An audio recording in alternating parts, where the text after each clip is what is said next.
il y a toujours dans la sélection cannoise un bon biopic des familles sur l'histoire de quelqu'un qu'on ne connaît pas. Et celui-là, on l'attendait un petit peu puisque c'est un biopic italien qui va nous faire plonger au cœur de la mafia italienne des années 70 aux années 90. Du coup, ça avait de quoi être intriguant. Est-ce que Marco Bellocchio a transformé l'essai? Générique, oui et non, générique.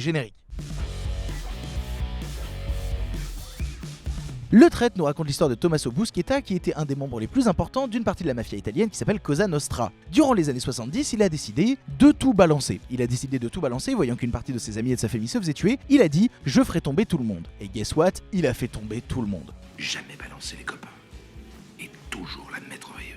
Voilà, c'est ça l'histoire, le film reposant énormément là-dessus, j'ai pas trop envie de vous en dévoiler, vous suivrez le film. Le souci, c'est que le départ du film est très bourrin. On commence avec 2 textes d'introduction avec beaucoup de blazes, puis on est direct dans l'action avec plein de personnes qui meurent qu'on nous a présenté dans une scène d'intro de 5 minutes. On est dans l'action, il veut directement nous mettre dans le contexte. Le problème, c'est qu'on se perd un peu parce que ça a pas été assez installé. Le spectateur a besoin de plus de repères, surtout dans une histoire qu'il ne connaît pas. Le public italien connaîtra sûrement, le public autre que le public italien se retrouve un peu perdu. En vérité, le film est divisé en 3 parties bien distinctes. La première étant comment va-t-il arriver à tout balancer, la deuxième partie étant il balance et c'est le procès, et la troisième partie étant les conséquences de tout ce qu'il a balancé. Et la meilleure partie de tout ça est clairement la deuxième partie. C'est vraiment 3 tiers bien similaires en termes de durée. Le deuxième tiers est vraiment le meilleur. Parce qu'on est dans le procès, et on est dans un procès qui ressemble limite par instant à une arène de cirque. Il y a un gros talent sur ces scènes de mise en scène, de direction d'acteurs. Il y a un nombre de personnages à l'écran qui jouent tous en simultané qui est assez incroyable. Je veux même pas imaginer la gueule des répétitions. Surtout que c'est très compliqué parce qu'on est quasiment dans un procès surréaliste. Si on nous avait pas dit que c'était la vraie vie, on n'y croirait pas un seul instant. Tout cela en plus est ponctué de vraies images d'archives, donc tout le problème de contextualisation du début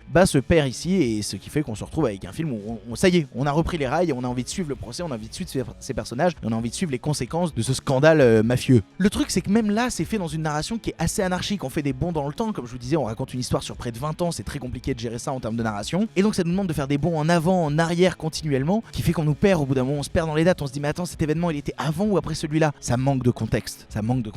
Heureusement à côté de ça joue très bien, ça joue très bien, les acteurs sont parfaitement dirigés, même si parfois ils passent un petit peu la barrière du ridicule, ce qui fait qu'on a l'impression que le personnage principal est une sorte de Didier Bourdon sous Xanax qui affronte un Daniel Prévost machiavélique. C'est le vrai problème, à partir du moment où on regarde la gueule de l'acteur principal et qu'on le compare à Didier Bourdon, on est perdu dans le film, c'est fini, on oublie le reste. En vérité, je crois que c'est un long métrage de fiction que j'aurais aimé découvrir en documentaire. Parce que l'histoire est passionnante, en fait ce qui est intéressant dans le film c'est son fond. Sa forme, bien moins parce qu'elle est très factuelle. Le fond lui est plein de rebondissements, plein de jeux de dupes, il y a plein de twists à l'intérieur. Mais en termes de pur cinéma, c'est trop peu imaginatif, et à part les scènes de procès qui sont faites au cordeau, c'est quand même qu'un seul tiers du film, le reste peine à nous impliquer en fait. Et puis surtout le film est trop long, c'est bien trop long pour réussir à captiver. C'est un film qui aurait peut-être mérité d'être à une autre place que celle de fin de sélection au moment où un public est quand même sur les rotules. En tout cas une partie du public dormait pendant la séance, et vu que le film n'essaye jamais de le retirer et de le récupérer, et c'est très compliqué de rester investi. Je crois que j'aurais préféré le voir en documentaire parce que l'histoire prime vraiment sur la forme ici. C'est dommage, c'est sympathique, hein. C'est pas mauvais,